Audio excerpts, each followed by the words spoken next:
આપણું ગુજરાત વિદેશી પ્રવાસીઓને આકર્ષવામાં સૌથી આગળ છે. ટોપ 3 સ્ટેટની જો વાત કરવામાં આવે તો ગુજરાત ત્રીજા ક્રમે આવે છે. દેશભરમાં જે વિદેશી પ્રવાસીઓ આવે છે તેઓ ગુજરાતની મુલાકાત લેવાનું પસંદ કરે છે. ગત વર્ષે રેકોર્ડ બ્રેક 22.27 કરોડ પ્રવાસીઓએ ગુજરાતની મુલાકાત લીધી. ભારત સરકારના ઇન્ડિયા ટુરિઝમ ડેટા કમ્પેન્ડિયમ 2025 મુજબ આજે વિદેશી પ્રવાસીઓની પસંદગીમાં દેશમાં ત્રીજા ક્રમે આવ્યું છે આપણું ગુજરાત. વિધાનસભા ગૃહમાં પ્રવાસન વિભાગની જે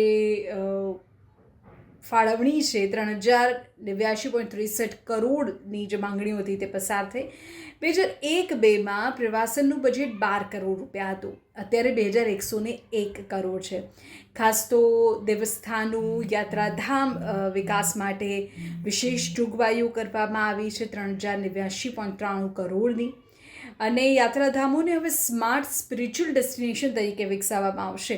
લોકો માત્ર એક મંદિરે જઈને આવી જવું નહીં, એની આસપાસ પણ અન્ય એવા ડેસ્ટિનેશન ઊભા કરાશે કે ત્યાં લોકોને વધુ આવવું ગમે. અને ગુજરાતમાં જે સ્થળો સૌથી વધુ લોકોને આકર્ષી રહ્યા છે તેમાં એક તો સ્ટેચ્યુ ઓફ યુનિટી, બીજું આપણું સફેદ રણ, ગીર અભયારણ્ય, સિંહ જોવા માટે લોકો દૂર દૂરથી આવે છે.